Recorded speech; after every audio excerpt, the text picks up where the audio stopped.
Chapter 26 Is fraught with some danger to Miss Nickleby's peace of mind. The place was a handsome suite of private apartments in Regent Street. The time was 3 o'clock in the afternoon to the dull and plodding, and the first hour of morning to the gay and spirited.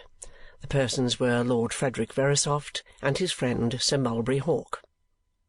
These distinguished gentlemen were reclining listlessly on a couple of sofas, with a table between them, on which were scattered in rich confusion the materials of an untasted breakfast. Newspapers lay strewn about the room, but these, like the meal, were neglected and unnoticed. Not, however, because any flow of conversation prevented the attractions of the journals from being called into request, for not a word was exchanged between the two, nor was any sound uttered, save when one, in tossing about to find an easier resting-place for his aching head, uttered an exclamation of impatience, and seemed for a moment to communicate a new restlessness to his companion. These appearances would in themselves have furnished a pretty strong clue to the extent of the debauch of the previous night, even if there had not been other indications of the amusements in which it had been passed.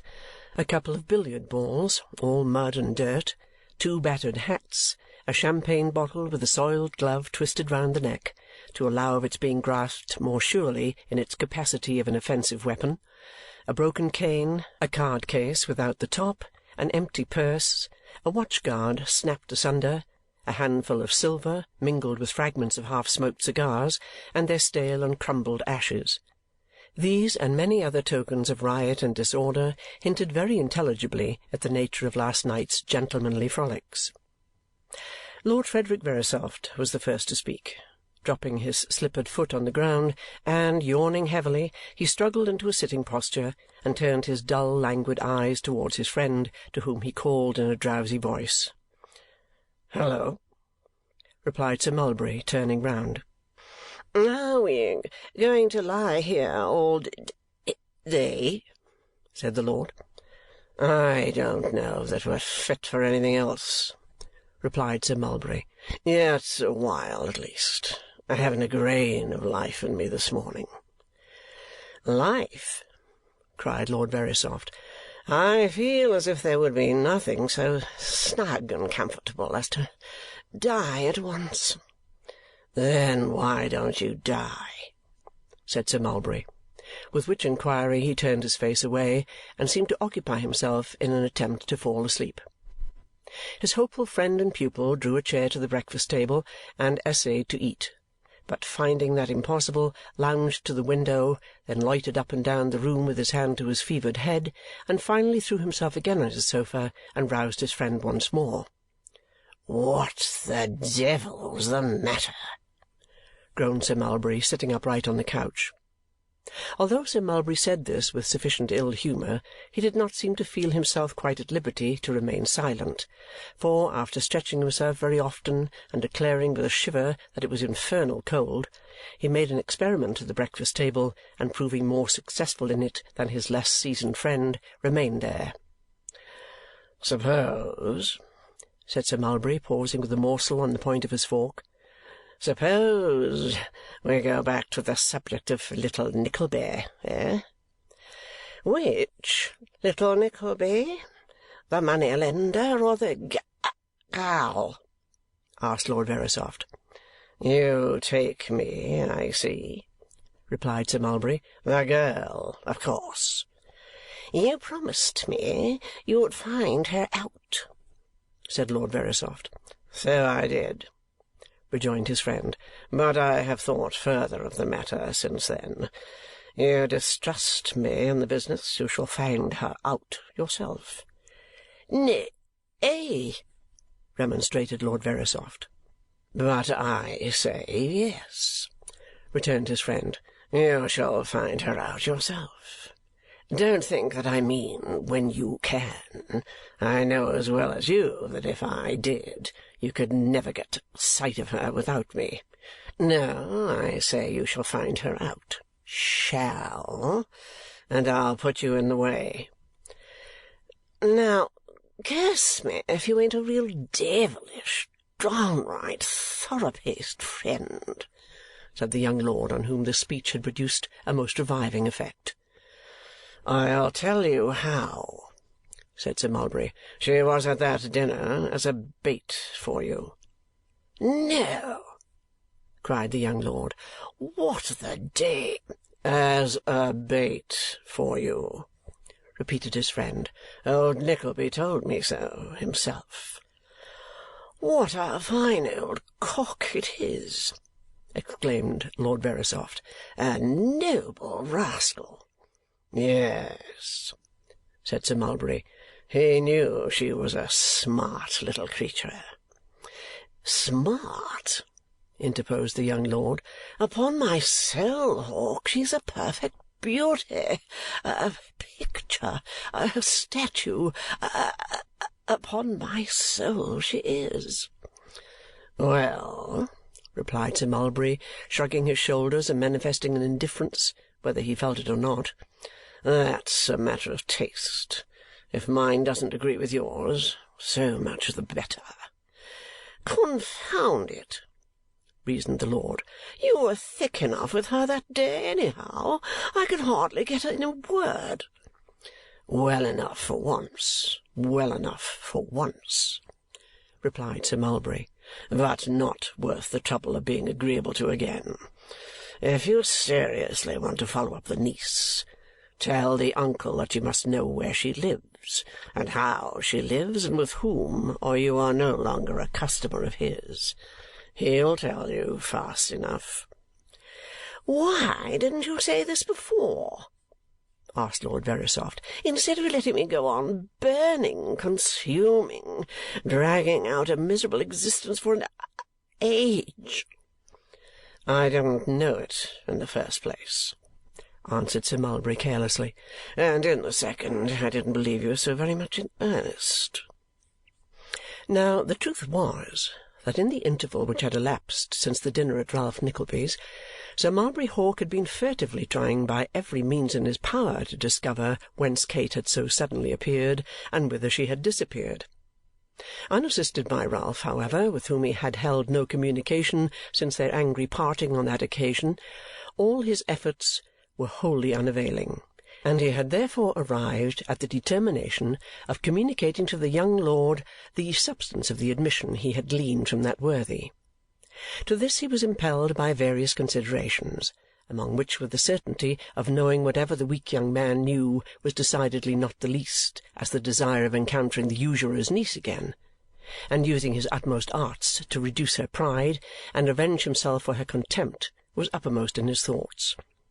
It was a politic course of proceeding, at one which could not fail to redound to his advantage in every point of view, since the very circumstance of his having extorted from Ralph Nickleby his real design in introducing his niece to such society, coupled with his extreme disinterestedness in communicating it so freely to his friend, could not but advance his interest in that quarter, and greatly facilitate the passage of coin, pretty frequent and speedy already, from the pockets of Lord Frederick Verisopht to those of Sir Mulberry Hawk.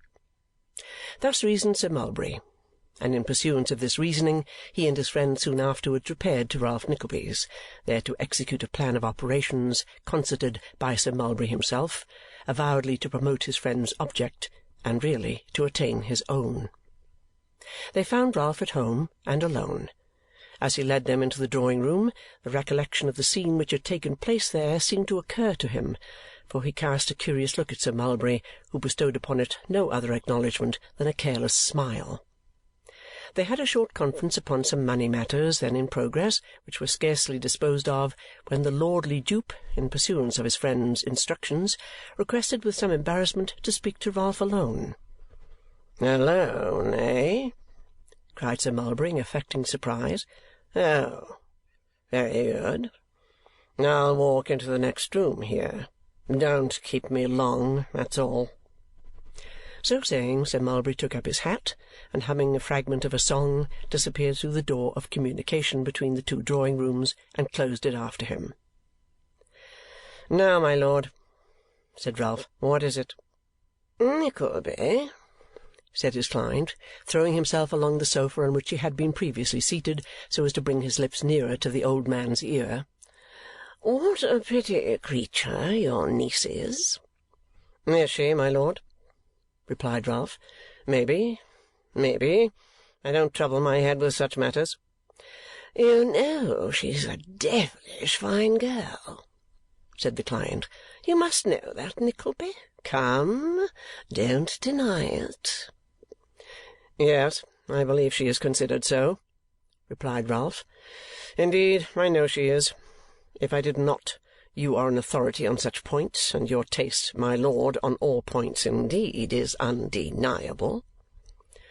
Nobody but the young man to whom these words were addressed could have been deaf to the sneering tone in which they were spoken, or blind to the look of contempt by which they were accompanied.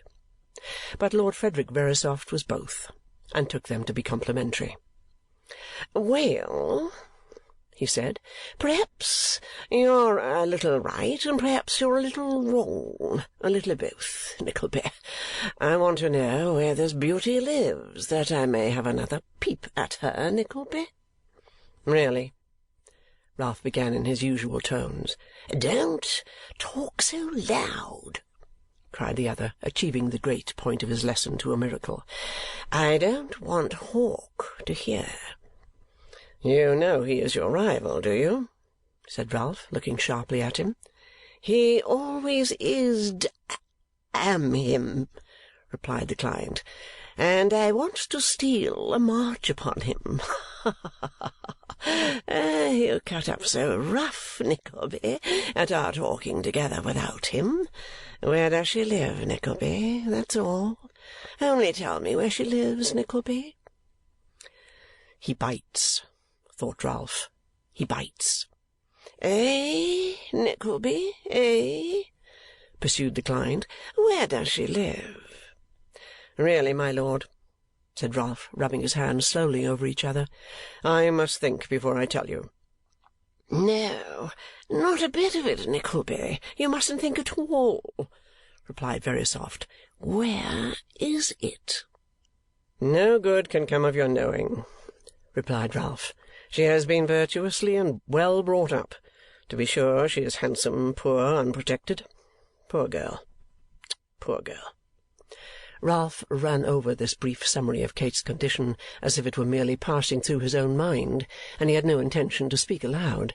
But the shrewd, sly look which he directed at his companion as he delivered it gave this poor assumption the lie. "I tell you, I only want to see her," cried his client. "A man may look at a pretty woman without harm, mayn't he? Now, where does she live? You know you're making a fortune out of me, Nickleby, and upon my soul nobody shall ever take me to anybody else, if you only tell me this." "As you promise that, my lord," said Ralph with feigned reluctance, "and as I am most anxious to oblige you, and as there's no harm in it, no harm, I'll tell you. But you had better keep it to yourself, my lord, strictly to yourself." Ralph pointed to the adjoining room as he spoke, and nodded expressively. The young lord feigning to be equally impressed with the necessity of this precaution, Ralph disclosed the present address and occupation of his niece, observing that from what he heard of the family they appeared very ambitious to have distinguished acquaintances, and that a lord could, doubtless, introduce himself with great ease if he felt disposed. "Your object being only to see her again," said Ralph, "you could effect it at any time you chose by that means." Lord Verisopht acknowledged the hint with a great many squeezes of Ralph's hard, horny hand, and whispering that they would now do well to close the conversation, called to Sir Mulberry Hawk that he might come back. "I thought you had gone to sleep," said Sir Mulberry, reappearing with an ill-tempered air. "Sorry to detain you," replied the gull, "but Nickleby has been so amazingly funny that I couldn't tear myself away." "No, no," said Ralph. "It was all his lordship. You know what a witty, humorous, elegant, accomplished man Lord Frederick is. Mind the step, my lord. Sir Mulberry, pray give way." With such courtesies as these, and many low bows, and the same cold sneer upon his face all the while, Ralph busied himself in showing his visitors downstairs, and otherwise than by the slightest possible motion about the corners of his mouth, returned no show of answer to the look of admiration with which Sir Mulberry Hawk seemed to compliment him on being such an accomplished and most consummate scoundrel. There had been a ring at the bell a few minutes before, which was answered by Newman Noggs just as they reached the hall. In the ordinary course of business, Newman would have either admitted the newcomer in silence or have requested him or her to stand aside while the gentleman passed out. But he no sooner saw who it was than, as if for some private reason of his own, he boldly departed from the established custom of Ralph's mansion in business hours, and looking towards the respectable trio who were approaching, cried in a loud and sonorous voice, "Mrs. Nickleby!" "Mrs. Nickleby!" cried Sir Mulberry Hawk as his friend looked back and stared him in the face. It was, indeed, that well-intentioned lady who, having received an offer for the empty house in the city directed to the landlord, had brought it post-haste to Mr. Nickleby without delay. "Nobody you know," said Ralph. "Step into the office, my dear. I'll be with you directly." "Nobody I know!" cried Sir Mulberry Hawk, advancing to the astonished lady. "Is this Mrs. Nickleby, the mother of Miss Nickleby, the delightful creature that I had the happiness of meeting in this house the very last time I dined here? But no," said Sir Mulberry, stopping short. "No, it can't be. There is the same cast of features, the same indescribable air of but no, this lady is too young for that." "I think you can tell the gentleman, brother-in-law, if it concerns him to know," said Mrs. Nickleby, acknowledging the compliment with a graceful bend, "that Kate Nickleby is my daughter." "Her daughter, my lord?" cried Sir Mulberry, turning to his friend. "This lady's daughter, my lord?" My lord, thought Mrs. Nickleby. Well, I never did. "This, then, my lord," said Sir Mulberry, "is the lady to whose obliging marriage we owe so much happiness. This lady is the mother of sweet Miss Nickleby. Do you observe the extraordinary likeness, my lord? Nickleby, introduce us." Ralph did so, in a kind of desperation. "Upon my soul, it's a most delightful thing," said Lord Frederick, pressing forward. "How-de-do?" Mrs. Nickleby was too much flurried by these uncommonly kind salutations and her regrets at not having on her other bonnet to make any immediate reply, so she merely continued to bend and smile and betray great agitation. "And how is Miss Nickleby?" said Lord Frederick. "Well, I hope?" "She's quite well, I'm obliged to you, my lord," returned Mrs. Nickleby, recovering. "Quite well. She wasn't well for some days after that day she dined here, and I can't help thinking that she caught cold in that hackney coach coming home. Hackney coaches, my lord, are such nasty things that it's almost better to walk at any time, for although I believe a hackney coachman can be transported for life if he has a broken window, still they are so reckless that they nearly all have broken windows. I once had a swelled face for 6 weeks, my lord, from riding in a hackney coach. I think it was a hackney coach," said Mrs. Nickleby, reflecting, "though I'm not quite certain whether it wasn't a chariot. At all events, I know it was a dark green with a very long number, beginning with a 0 and ending with a 9. Oh, no, beginning with a 9 and ending with a 0. That was it, and of course the Stamp Office people would know at once whether it was a coach or a chariot if any inquiries were made there. However that was, there it was with a broken window, and there was I for 6 weeks with a swelled face. I think that was the very same hackney coach that we found out afterwards had the top open all the time, and we should never even have known it if they hadn't charged us a shilling an hour extra for having it open, which it seems is the law, or was then, and a most shameful law it appears to be. I don't understand the subject, but I should say the Corn Laws could be nothing to that Act of Parliament." Having pretty well run herself out by this time, Mrs. Nickleby stopped as suddenly as she had started off, and repeated that Kate was quite well. "Indeed," said Mrs. Nickleby, "I don't think she ever was better since she had the whooping cough, scarlet fever, and measles all at the same time, and that's the fact." "Is that letter for me?" growled Ralph, pointing to the little packet Mrs. Nickleby held in her hand.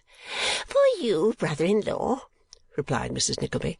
and I walked all the way up here on purpose to give it to you." "All the way up here?" cried Sir Mulberry, seizing upon the chance of discovering where Mrs. Nickleby had come from. "What a confounded distance! How far do you call it now?" "How far do I call it?" said Mrs. Nickleby. "Let me see. It's just a mile from our door to the Old Bailey." "No, no, not so much as that," urged Sir Mulberry. "Oh, it is indeed," said Mrs. Nickleby. "I appeal to his lordship." "I should decidedly say it was a mile," remarked Lord Frederick with a solemn aspect. "It must be. It can't be a yard less," said Mrs. Nickleby. "All down Newgate Street, all down Cheapside, all up Lombard Street, down Gracechurch Street, and along Thames Street, as far as Spigwiffin's Wharf. Oh, it's a mile." "Yes, on second thoughts, I should say it was," replied Sir Mulberry. "But you don't surely mean to walk all the way back?" "Oh, no," rejoined Mrs. Nickleby. "I shall go back in an omnibus. I didn't travel about in omnibuses when my poor dear Nicholas was alive, brother-in-law, but as it is, you know—" "Yes, yes," replied Ralph impatiently, "and you'd better get back before dark." "Oh, thank you, brother-in-law, so I had," returned Mrs. Nickleby. "I think I had better say good-bye at once." "Not stop and rest?" said Ralph, who seldom offered refreshments unless something was to be got by it. "Oh, dear me, no," returned Mrs. Nickleby, glancing at the dial. "Lord Frederick," said Sir Mulberry, "we are going Mrs. Nickleby's way. We'll see her safe to the omnibus?" "By all means, yes." "Oh, I really couldn't think of it," said Mrs. Nickleby. But Sir Mulberry Hawk and Lord Verisopht were peremptory in their politeness, and leaving Ralph, who seemed to think not unwisely that he looked less ridiculous as a mere spectator than he would have done if he had taken any part in these proceedings, they quitted the house with Mrs. Nickleby between them, that good lady in a perfect ecstasy of satisfaction, no less with the attentions shown her by two titled gentlemen than with the conviction that Kate might now pick and choose at least between two large fortunes and most unexceptionable husbands. As she was carried away for the moment by an irresistible train of thought, all connected with her daughter's future greatness, Sir Mulberry Hawk and his friend exchanged glances over the top of the bonnet which the poor lady so much regretted not having left at home, and proceeded to dilate with great rapture but much respect on the manifold perfections of Miss Nickleby. "What a delight, what a comfort, what a happiness in this amiable creature must be to you!" said Sir Mulberry, throwing into his voice an indication of the warmest feeling. "Oh, she is indeed, sir," replied Mrs. Nickleby. "She is the sweetest-tempered, kindest-hearted creature, and so clever." "She looks clever," said Lord Verisopht with the air of a judge of cleverness. "I assure you she is, my lord," returned Mrs. Nickleby. "When she was at school at Devonshire, she was universally allowed to be beyond all exception the very cleverest girl there, and there were a great many very clever ones too, and that's the truth. 25 young ladies, 50 guineas a year, without the et ceteras. Both the Miss Dowdles, the most accomplished, elegant, fascinating creatures. Oh, dear me!" said Mrs. Nickleby, "I never shall forget what pleasure she used to give me and her poor dear papa when she was at that school. Never! Such a delightful letter every half-year, telling us that she was the first pupil in the whole establishment and had made more progress than anybody else. I can scarcely bear to think of it even now. The girls wrote all the letters themselves," added Mrs. Nickleby. "And the writing-master touched them up afterwards with a magnifying glass and a silver pen. At least I think they wrote them, though Kate was never quite certain about that, because she didn't know the handwriting of hers again. But anyway, I know it was a circular, which they all copied, and of course it was a very gratifying thing. Very gratifying." With similar recollections, Mrs. Nickleby beguiled the tediousness of the way until they reached the omnibus, which the extreme politeness of her new friends would not allow them to leave until it actually started, when they took their hats, as Mrs. Nickleby solemnly assured her hearers on many subsequent occasions, completely off, and kissed their straw-coloured kid gloves till they were no longer visible. Mrs. Nickleby leant back in the farthest corner of the conveyance, and closing her eyes, resigned herself to a host of most pleasing meditations. Kate had never said a word about having met either of these gentlemen. That, she thought, argues that she is strongly prepossessed in favour of one of them. Then the question arose, which one could it be? The lord was the youngest, and his title was certainly the grandest. Still, Kate was not the girl to be swayed by such considerations as these. "I will never put any constraint upon her inclinations," said Mrs. Nickleby to herself. "But upon my word, I think there's no comparison between his lordship and Sir Mulberry. Sir Mulberry is such an attentive gentlemanly creature, so much manner, such a fine man, and has so much to say for himself. I hope it's Sir Mulberry. I think it must be Sir Mulberry." And then her thoughts flew back to her old predictions and the number of times she had said that Kate with no fortune would marry better than other people's daughters with thousands, and as she pictured with the brightness of a mother's fancy all the beauty and grace of the poor girl who had struggled so cheerfully with her new life of hardship and trial, her heart grew too full, and the tears trickled down her face. Meanwhile, Ralph walked to and fro in his little back office, troubled in mind by what had just occurred. To say that Ralph loved or cared for, in the most ordinary acceptation of these terms, any one of God's creatures would be the wildest fiction. Still, there had somehow stolen upon him from time to time a thought of his niece which was tinged with compassion and pity, breaking through the dull cloud of dislike or indifference which darkened men and women in his eyes. There was, in her case, the faintest gleam of light, a most feeble and sickly ray at the best of times, but there it was, and it showed the poor girl in a better and purer aspect than any in which she had looked on human nature yet. I wish, thought Ralph, I had never done this, and yet it will keep this boy to me while there is money to be made.